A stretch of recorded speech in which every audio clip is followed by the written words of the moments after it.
በስመ አብ ወወልድ ወመንፈስ ቅዱስ አሃዱ አምላክ አሚን።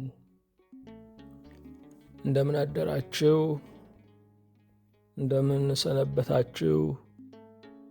ምሕረቱ ብዙ የሚሆን በቸርነቱ ይህንን ጊዜ የሰጠን የጸጋ ሁሉ አምላክ እግዚአብሔር ስሙ የተመሰገነ ይሁን። በእግዚአብሔር ቸርነት የትምህርታችን ርዕስ እግዚአብሔር ትልቅ ነው የሚል ነው። እግዚአብሔርን አጋዥ ብሩክ መንፈሱን ገላጭ አድርገን የሁለተኛውን ቀን ትምህርት እንጀምራለን። የዳዊት መዝሙር 144 ከቁጥር 1 ጀምሮ ያለውን በጸሎት መንፈሱን እናነባለን። አምላኬ ንጉሴ ሆይ ከፍ ከፍ አደርግሃለሁ፣ ስምህንም ለዘለዓለም ዓለምም እባርካለሁ። በየቀኑ ሁሉ እባርክሃለሁ፣ ስምህንም ለዘለዓለም ዓለምም አመሰግናለሁ። እግዚአብሔር ታላቅ ነው፣ እጅግም የተመሰገነ ነው፣ ለታላቅነቱም ፍጻሜ የለውም። ሁሉን የያዝ ሁሉንም የምትገዛ ጌታችን የመድኃኒታችን የኢየሱስ ክርስቶስ አባት እግዚአብሔር ሆይ እናመሰግንሃለን። አንተ የነፍሳችን ንጉሥ፣ የሚታይና የማይታየውን ፍጥረተ ዓለም ካለመኖር ወደ መኖር ያለ አንዳች አማካሪ ያለ አንድም አጋዥ ያመጣህ እግዚአብሔር ሰሪው፣ ፈጣሪው፣ አድራጊው፣ አስዋቢው ተብለህ ትመሰገናለህ። እኛም ባሪያዎችህ በእውነት እናመሰግንሃለን። ለስንቱ አምላክ ሆነ ከሚያስጨንቁ አማልክቶች ከክፉ ገዢዎች አዳንክ። ለስንቱ እንጀራ ሁነ ጥጋብ በረከት የመኖር ዋስትና ሆንክ። አምላካችን ሆይ ጠላቶችህን የምትወድ የከፉብህ ላይ የምትራራ ቸር ጌታ ነህና ተመስገን። ስለዚህ ማለዳ በፊትህ ስለ ቆምንበት ታላቅ ምሕረትና ስጦታ በእውነት እኛ ባሪያዎችህ እናመሰግንሃለን። እንደ ቸርነትህ እንደ ምሕረትህ ታላቅነት ይህንን ክቡር ገበታ ስለ ዘረጋህልን በፊትህም ደግሞ እንደ ባለሟሎች እንደ ልጆች አድርገህ ስለ ተቀበልከን በሰማይና በምድር ክብር ምስጋና ለአንተ እናቀርብልሃለን። ክቡር ጌታ ሆይ እኔን ባሪያህንና በፊትህ ያሉትን እነዚህን ባሪያዎችህን ሁሉ አቤቱ ይቅር በለን። ቸርነትህና ምሕረትህ በሕይወት ዘመናችን ሁሉ እንዲመሩን አቤቱ እንጸልያለን። በረከትህን፣ ጸጋህን፣ ምሕረትህንም አቤቱ አብዛልን። የታላቅነትህን ምስጢር እንድንረዳ በሚያስፈራው ዘመን ላይ በእምነት መራመድ እንዲሆንልን እግዚአብሔር አምላኬ ነው፣ እግዚአብሔር አለልኝ ብለን መጓደድ እንዲሆንልን አቤቱ እንጠይቀሃለን። በዚህ ቀን በታላቅነትህ የወደቁት እንዲነሱ፣ የደከሙት እንዲበረቱ፣ ያዘኑት እንዲጽናኑ እንማልድሃለን። በሰላም ጀምረን እስክንፈጽም ጥበቃህ በዙሪያችን፣ ማዳን ምሕረትህ በመካከላችን ትሁንልን። በአንድ ልጅህ በኢየሱስ ክርስቶስ በእርሱ ያለ ክብር ጽን ላንተ ይገባሃል። ከእርሱ ጋራ ከመንፈስ ቅዱስም ጋራ ትክክል የሚሆን ዛሬም ዘወትርም ለዘላለሙ አሚን።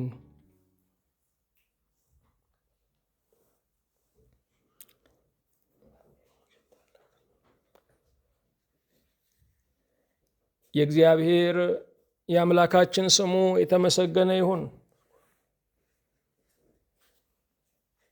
ርዕሳችን እግዚአብሔር ትልቅ ነው የሚል ነው።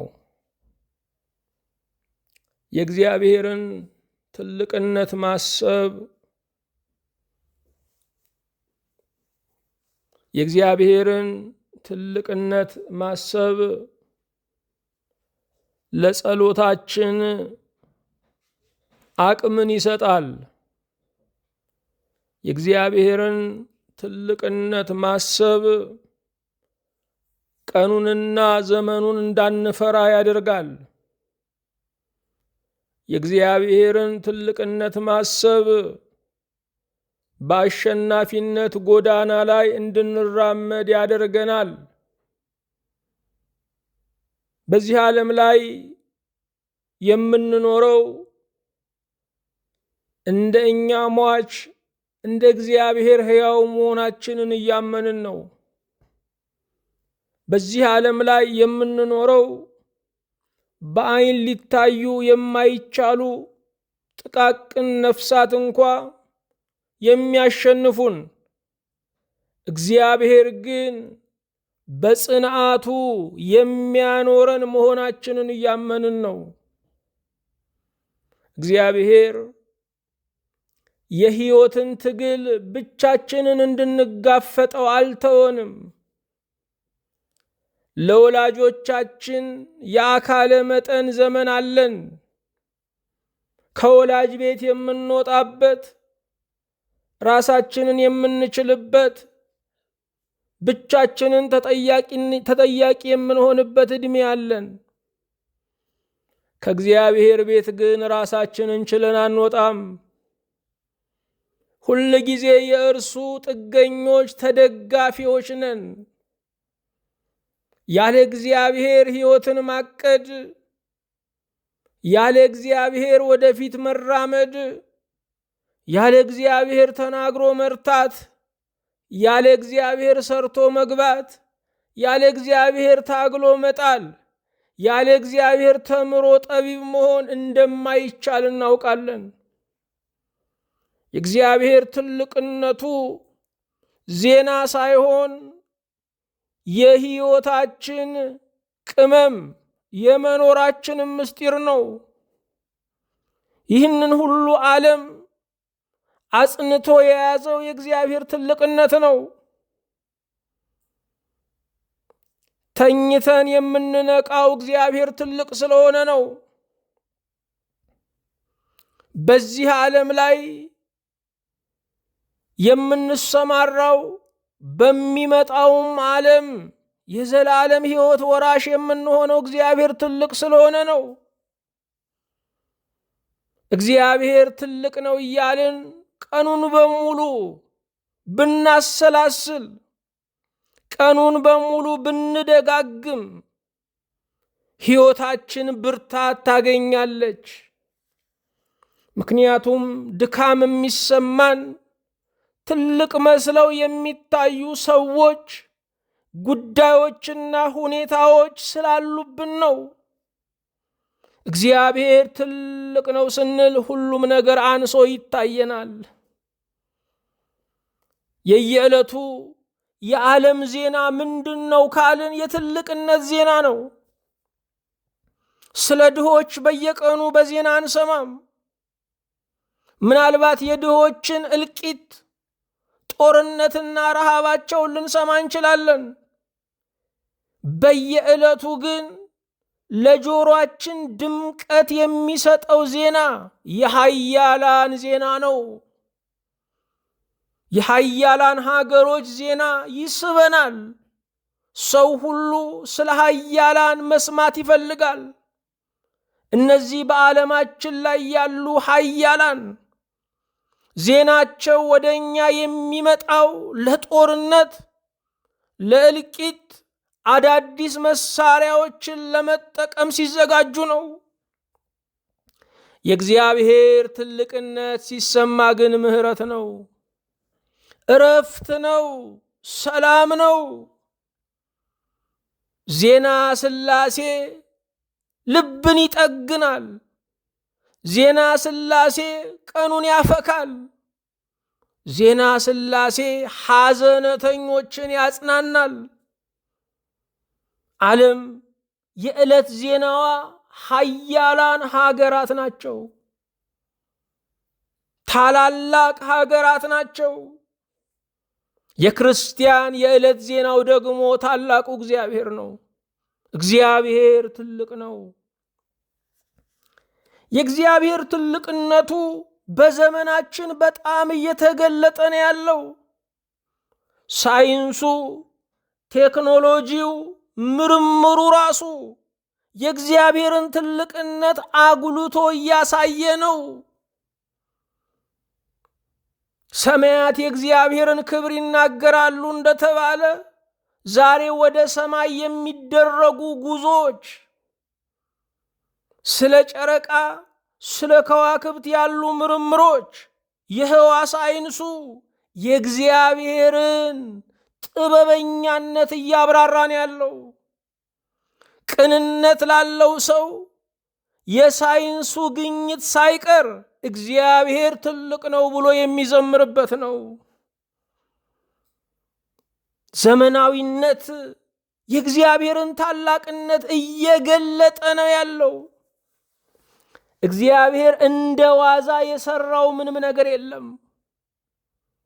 እግዚአብሔር ጥበብ አልባ አድርጎ የከወነው አንድም ፍጥረት የለም።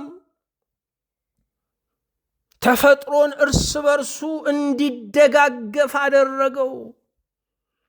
አንዱ ያለ አንዱ እንዳይኖር አድርጎ አስተሳሰረው።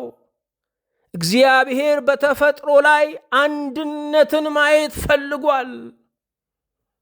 ዛሬ አንድነትን ውስጣችን ባይፈልገው እንኳ ለመኖር አስገዳጅ ስለሆነ እንኖረዋለን።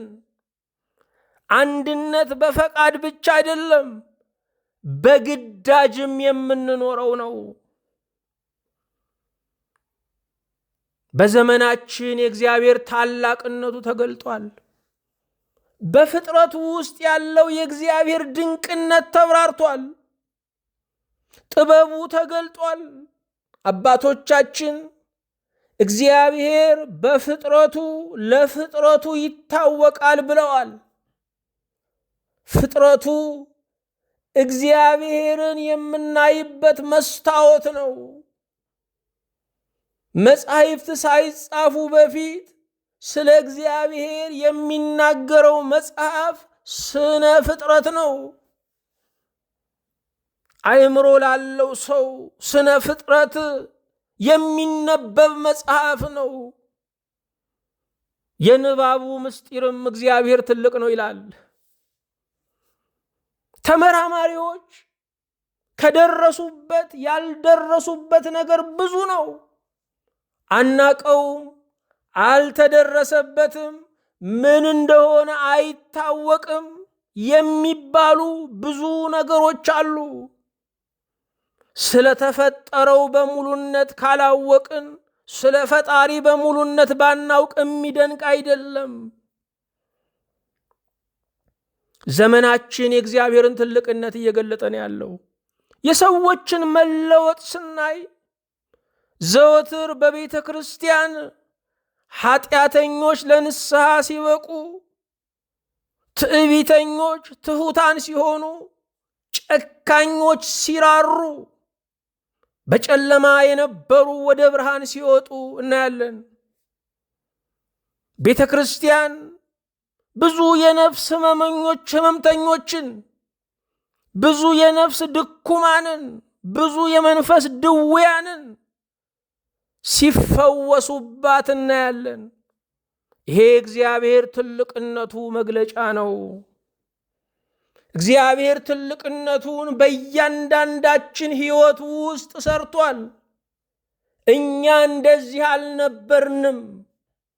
የትላንት ማንነታችን፣ አስተሳሰባችን፣ ምርጫችን እንደዚህ አልነበረም። እግዚአብሔር የለውጥ ኃይል መሆኑን እኛ ምስክር ነን። ምሕረቱ እጅግ በዝቷል። በዘመናችን ኃጢአት እየበዛ ነው። ግፍ እየበዛ ነው። ሰው ለሰው የሚያስቀምጠው ወጥመድ እየበዛ ነው። መጨካከን፣ ስግብግብነት እየበዛ ነው። የባለጠጎች አልጠግባይነት እየበዛ ነው። የድሆች ሮሮ እየበዛ ነው። የገዢዎች ብልግና እየበዛ ነው። በዚህ ሁሉ ውስጥ እግዚአብሔር ምሕረቱን አብዝቷል።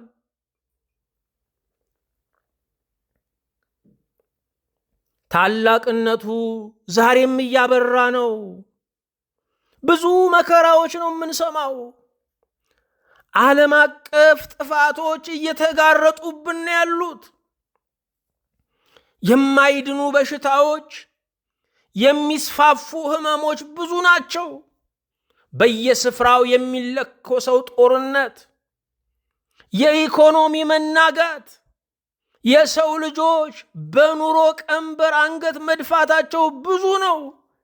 በዚህ ሁሉ ውስጥ ያልጠፋ ነው በእግዚአብሔር ምሕረት ነው። በመከራ ውስጥ በእሳት ውስጥ ሕይወት እየቀጠለ ነው። አናንያን፣ አዛርያን፣ ሚሳኤልን ያዳነ እግዚአብሔር ከነደ እሳት ውስጥ ያወጣ፣ በነደ እሳት ውስጥ እሳቱ አጥፊው ገዳዩ እንዳይገድላቸው ያደረገ ዛሬም እየሰራ ነው ያለው። የእግዚአብሔር ትልቅነት በዘመናችን እየታየ ነው። ታላቅነቱ የሚገለጥባቸው ብዙ መንገዶች አሉ ብለናል። ዛሬ የዓለም ታላላቅ ሀገራት የምንላቸው የታላቅነታቸው መገለጫ የጦር መሳሪያ ሊሆን ይችላል፣ ዕውቀት ሊሆን ይችላል፣ ሀብት ሊሆን ይችላል፣ የተማረ የሰው ኃይል ሊሆን ይችላል። እንደዚሁም ደግሞ የሰው ኃይል ብቻውን፣ የሰው ጉልበት ብቻውን ሊሆን ይችላል። ታላቅነት በተለያየ መንገድ ይገለጣል። የእግዚአብሔር ታላቅነቱ የመጀመሪያው በፍጥረት ተገልጧል። እሱን አይተናል። ዛሬ ሁለተኛውን እንቀጥላለን። የእግዚአብሔር ታላቅነት በታሪክ ተገልጧል። ታሪክን ሁሉ ወደ ኋላ ዞር ብለን ስናየው ሁሉን እያሳለፈ የሚኖር አንድ አምላክን እናያለን። ወላጆቻችን የደረሱበት መንግስት እኛ ያልደረስንበት መንግስት ነበረ። እግዚአብሔር ግን ትውልድ ሁሉ ሲፈራረቅ ያገኘው ብቸኛ ንጉሥ ነው። ቀዳማዊ ኃይለ ሥላሴን የማያውቅ ብዙ ወጣት ዛሬ አለ። ወላጆቻችን ግን ያውቋቸዋል። ጥንት የነበረ ዛሬም ያለ፣ ለግዛቱ መሰብሰብ፣ ለህልውናው መታጣት፣ ለሹመቱ ሽረት የሌለበት እግዚአብሔር ዛሬም አለ። እግዚአብሔር በታሪኩ ውስጥ ራሱን ገልጧል። ብዙ ጊዜ ሲነገር እንደምንሰማው የታሪክ ባለቤት ሕዝብ ነው ይባላል። የታሪክ ባለቤት ግን እግዚአብሔር ነው። ታሪክን የመራ፣ ታሪክን የቀደሰ፣ ታሪክን የተቆጣጠረ፣ በታሪክ ውስጥ ክብሩን የገለጠ እግዚአብሔር ነው። ዘመን ሳይኖረው ዘመን የሰጠ እግዚአብሔር፣ ለሁሉ ዕድሜን በእርቦ የሰፈረ እግዚአብሔር፣ የልደትና የሞት ቀንን የወሰነ እግዚአብሔር በእውነት ድንቅ ነው። በታሪካችን ውስጥ እግዚአብሔርን አይተነዋል። በሀገራችን ውስጥ እግዚአብሔርን አይተነዋል። በቤተ ክርስቲያን ውስጥ እግዚአብሔርን አይተነዋል። ጎልተው ከወጡት ታሪኮች አንዱ የእስራኤል ከግብፅ ባርነት መውጣት ነው። እግዚአብሔር በእስራኤል ታሪክ ውስጥ አሻራውን አሳርፏል። እስራኤል ብዙ ዘመን እስከዚችም ቀን ድረስ ጥፋት የተጋረጠባት እግዚአብሔር አምላኳ ስለሆነ ግን የማትጠፋ ሕዝብና መንግስት ናት። የጠላት ብዛት እንደማያጠፋ እስራኤል ምስክር ናት። የመከራ ብዛት እንደማያጠፋ እስራኤል ምስክር ናት።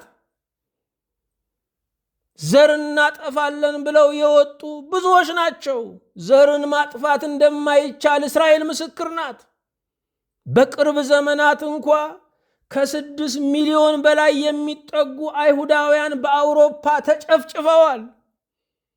ዘመናዊ በሚባለው ሀገር ላይ ተጨፍጭፈዋል። ነገር ግን ዘርን ማጥፋት አይቻልም።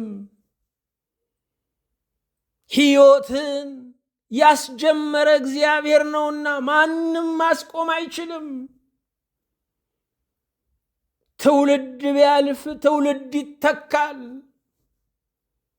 በደለኞች፣ ግፈኞች በሕይወት ላይ የዘመቱ ዋጋቸውን ሲቀበሉ አይተናል። የእስራኤል ከግብፅ መውጣት የሚያስተምረን ነገር አለ። እግዚአብሔር ግፍን የሚጸየፍ አምላክ መሆኑን እንረዳለን። በሰዎች መካከል እግዚአብሔር ደረጃን አላበጀም። ሰው ሁሉ እኩል ነው። ነገስታት የነጻነት አምጪና ወሳጅ አይደሉም። ሰው በተፈጥሮ ነፃ ፍጡር ነው።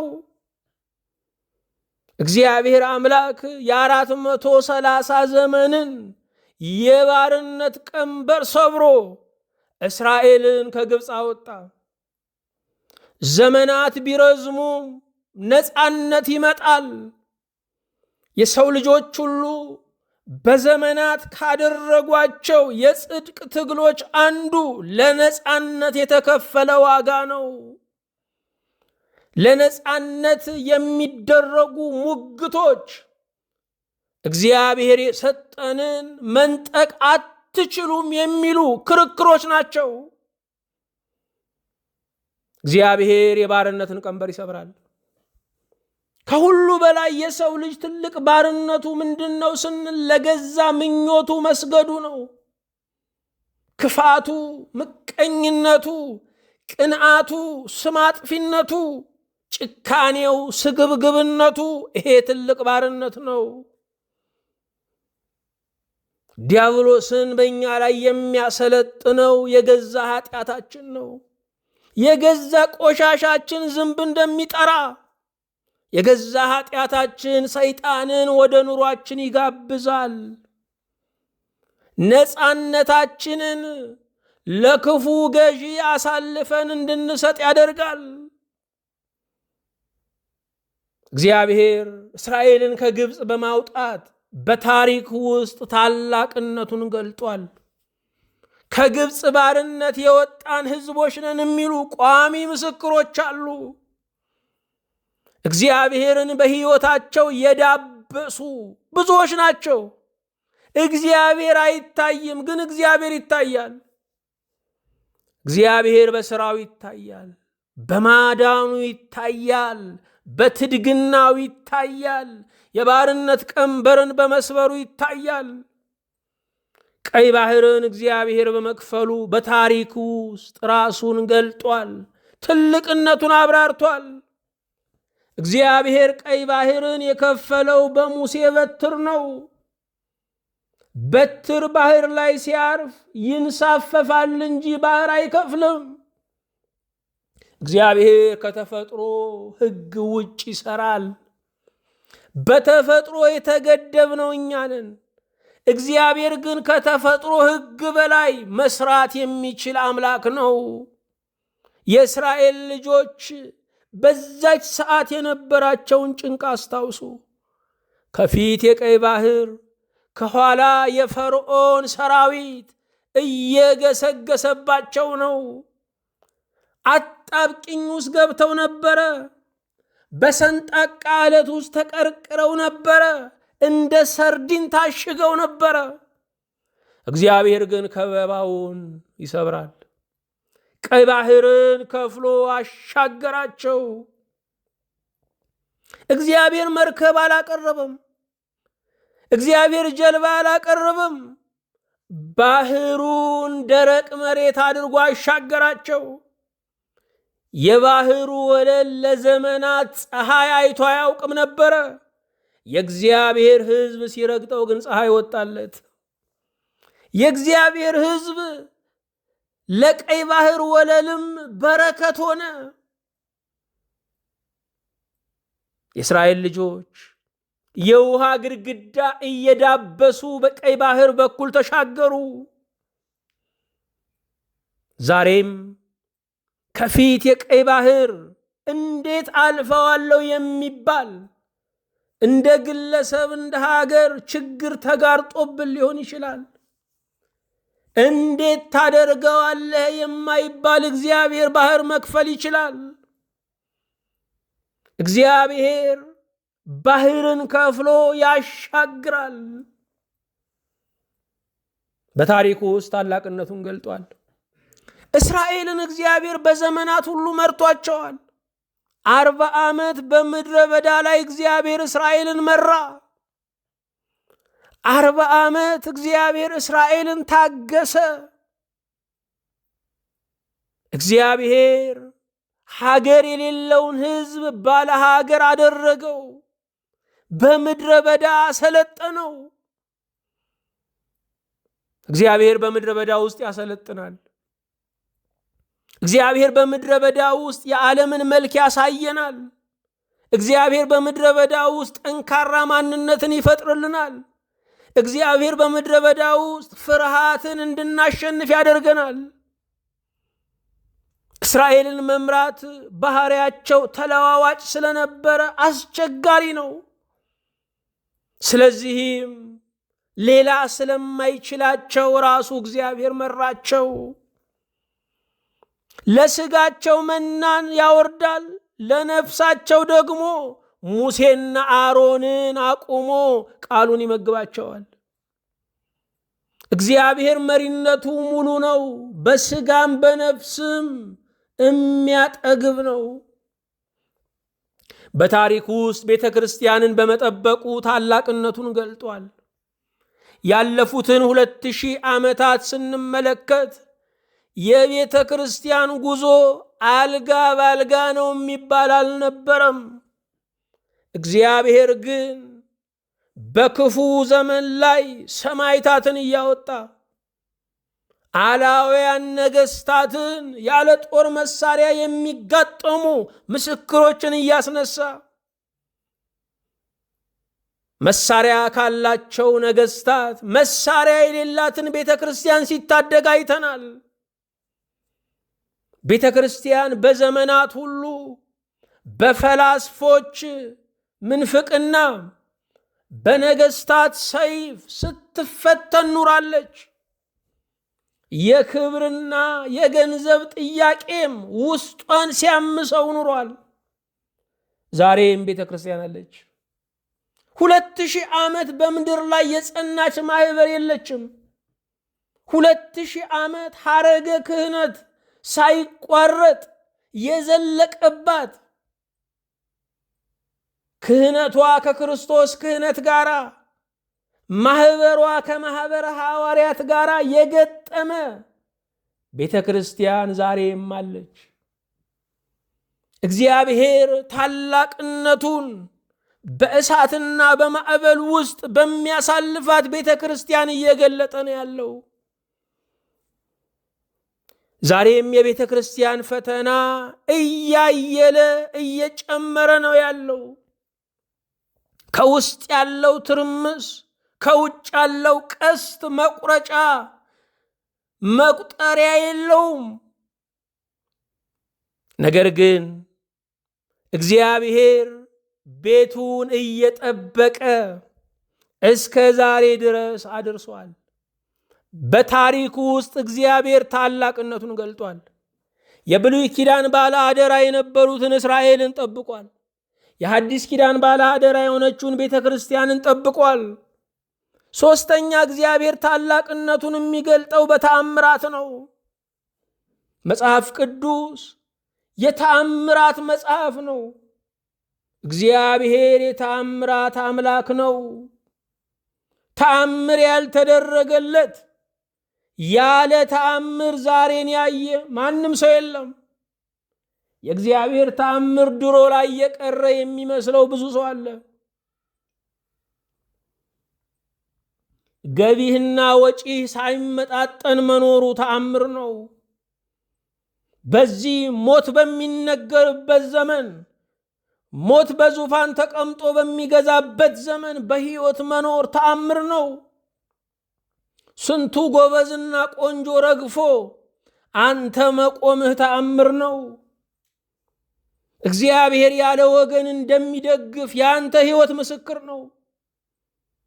እግዚአብሔር ያለ ሰራዊት እንደሚጠብቅ የአንቺ ሕይወት ምስክር ነው። እግዚአብሔር ምክንያቱ ባልታወቀ ነገር ደስ እንደሚያሰኝ የእናንተ ኑሮ ምስክር ነው። በተአምራት እግዚአብሔር ታላቅነቱን ገልጧል። ለሳራ ልጅ በመስጠቱ ሁል ጊዜ እግዚአብሔር ትልቅ ነው እንላለን። የ90 ዓመት ሳራን 100 ዓመት አብርሃምን እግዚአብሔር ባለ ልጅ አደረጋቸው። ልባቸው ተስፋ ሲቆርጥ ክንዳቸውን ልጅ አስታቀፈው። እግዚአብሔር ቢሻ ከመጀመሪያው ቢሻ ከመጨረሻው መስራት ይችላል። ማለዳና ሰርክ የሚባለው ለሰው ነው። እግዚአብሔር መሸበት ተብሎ ስራውን አቋርጦ አያውቅም። የሚመሸው የፀሐይ ጥገኞች ለሆነው ለእኛ ነው። ራሱ ብርሃን የሆነ እግዚአብሔር አይመሽበትም። ዛሬም ዘመኔ ያለፈ፣ ጊዜ ገሰገሰ፣ የጠበቅኩት እግዚአብሔር ዘገየ። ሁሉ ስዕለቱን ይናገራል፣ የኔ ግን ቆየ። ሁሉ እየተቀበለ ይሄዳል፣ እኔ ግን ደጀ ጠኝ ሆኜ በቤተ ክርስቲያን ቀረው የምንል እግዚአብሔር አይመሽበትም። እግዚአብሔር አይረፍድበትም። እግዚአብሔር የኋላ እንጀራ አለው። እግዚአብሔር የኋላ እሸት አለው። እግዚአብሔር የኋላ ክብር አለው። ኖህንና ሙሴን በመርከብ በማዳኑ እግዚአብሔር ተአምረኛ ነው። የኖህ መርከብን ስናይ በዚህ ዘመን ከምናያቸው መርከቦች የተለየ ዓላማ ያላት ናት። በዚህ ዘመን ያሉ መርከቦች ዕቃ ማጓጓዣ፣ መንገደኞችን፣ ጎብኚዎችን ማድረሻ ናቸው። የኖህ መርከብ ዓላማዋ አንድ ብቻ ነው፣ ማዳን። ቤተ ክርስቲያን የኖህ መርከብ ናት። ዓላማዋ ሰዎችን ለድህነተ ነፍስ ማብቃት ነው። ዛሬ አርፈዋል። አንድ ሊቀ ጳጳስ አባታችን ስለ ልማት የማያስተምሩት ለምንድን ነው አሏቸው። እግዚአብሔር እኔን የሚጠይቀኝ በላይ ቤት ዛፍ ተክለሃል ወይ ብሎ ሳይሆን ነፍስ አድነሃል ወይ ብሎ ነው ብለዋል። ያንን የሚሰሩ ሌሎች ባለሙያዎች አሉ ነው። የኔ ሙያ የኔ ጥሪ ሰው ማዳን ነው፣ ሰውን ለመንግሥተ ሰማያት ማብቃት ነው ማለታቸው ነው።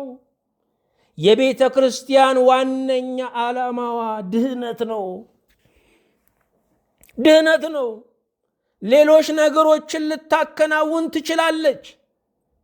ከቤተ ክርስቲያን የበለጠ ግን ሕንፃውን መስራት መንግስታት ይችላሉ። ዛፉን መትከል መንግስታት ይችላሉ። የቤተ ክርስቲያን ዋነኛ ዓላማዋ ሰዎችን ማዳን፣ ለመንግሥተ ሰማያት ማብቃት ነው። ዛሬ የሃይማኖት ትልልቅ አባቶች ይሄንን አደራ የረሱ ይመስላል። በየቀኑ ነፍስ ሲጎበኙ ሳይሆን ሕንፃ ሲጎበኙ ይውላሉ። የቀን ማስታወሻቸው ስጋዊነት ያለበት እንጂ መንፈሳዊነት ያለበት አይመስልም። እግዚአብሔር ዙሪያው ሞት ሳለ ኖህን አዳነው። ኖህን ለዘር እንዲተርፍ አደረገው። ዛሬም የእግዚአብሔር ታምራት አለ። ኢያሪኮን ያፈረሰ እግዚአብሔር ሁላችን እናውቀዋለን።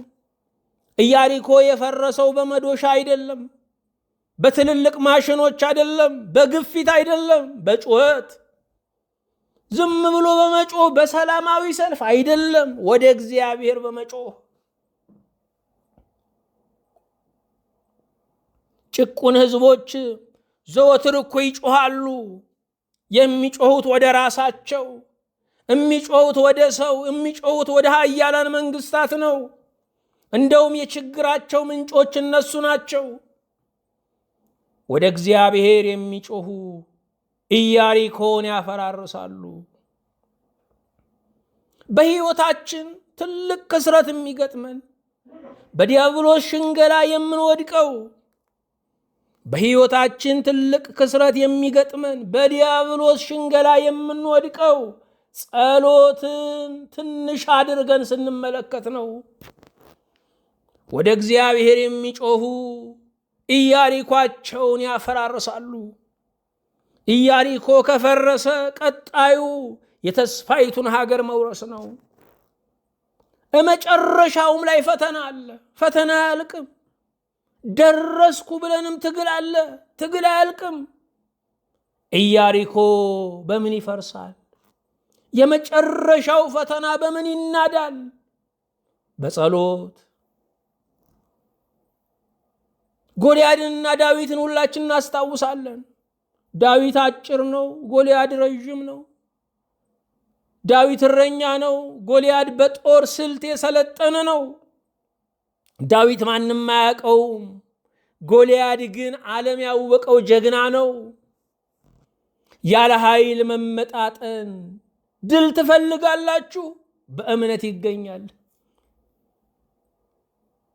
ጎልያድ ከታጠቀው ታላላቅ መሳሪያዎች፣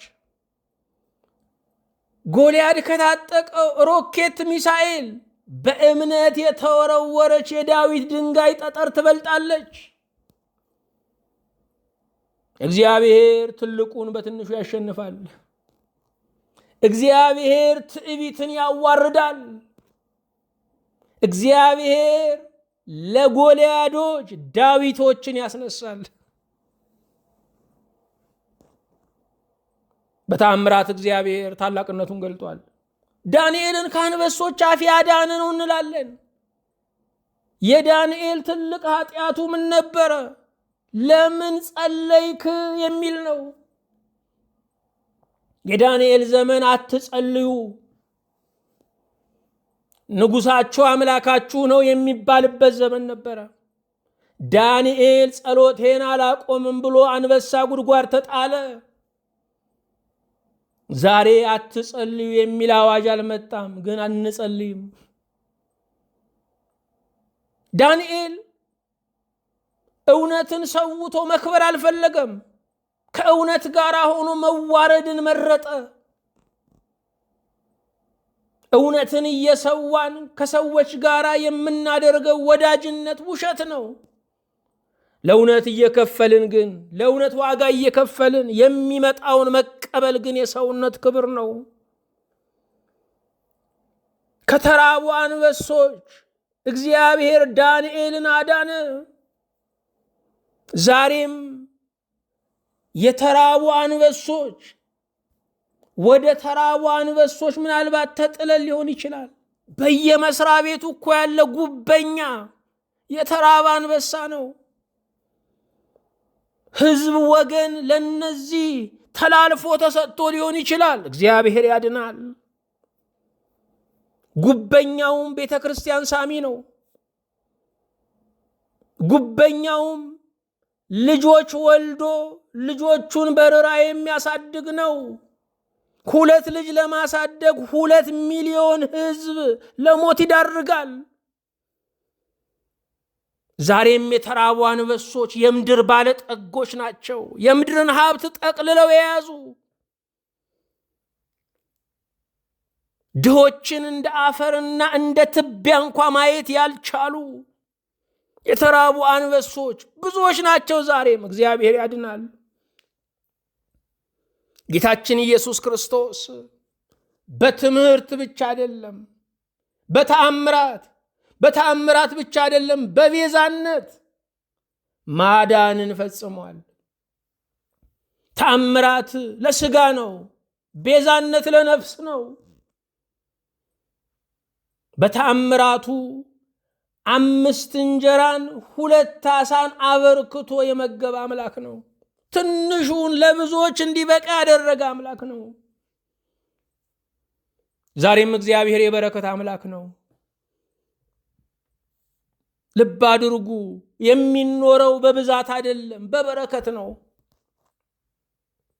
እግዚአብሔር ሲያጣፍጠው፣ እግዚአብሔር እፍ ሲልበት፣ እግዚአብሔር ቆርሶ ሲሰጠን ጣዕም ያለው የዚያን ጊዜ ነው። እግዚአብሔር የሚሰጠን በረከት ከሰላም ጋራ ነው፣ ከመረጋጋት ጋራ ነው፣ ይበቃኛል ከማለት ጋራ ነው።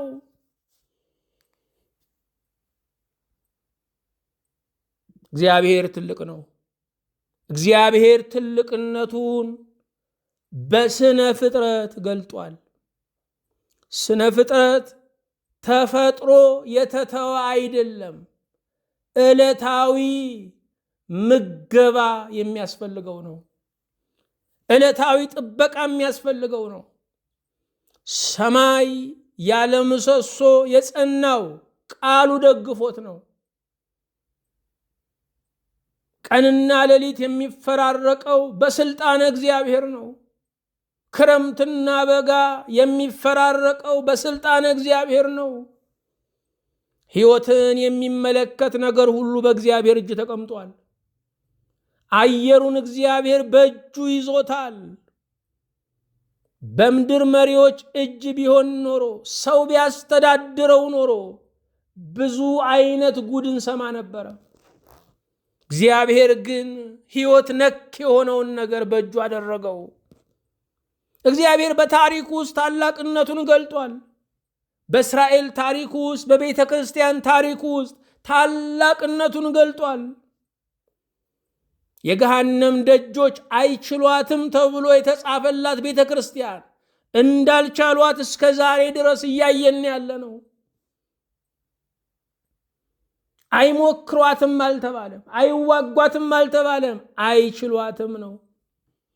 ክርስቲያን ፈተና የለበትም አይባልም። ለጠላት ግን ተላልፎ አይሰጥም። ይንገዳገድ ይሆናል ግን አይወድቅም። እኛም በታሪካችን ውስጥ የእግዚአብሔርን ታላቅነት አይተናል። ታሪካችንን እየመራ እዚህ ያደረሰን አምላክ በእውነት ብሩክ ነው። በምድር ላይ የተደነቁ የሚባሉ ሀገሮች አሉ።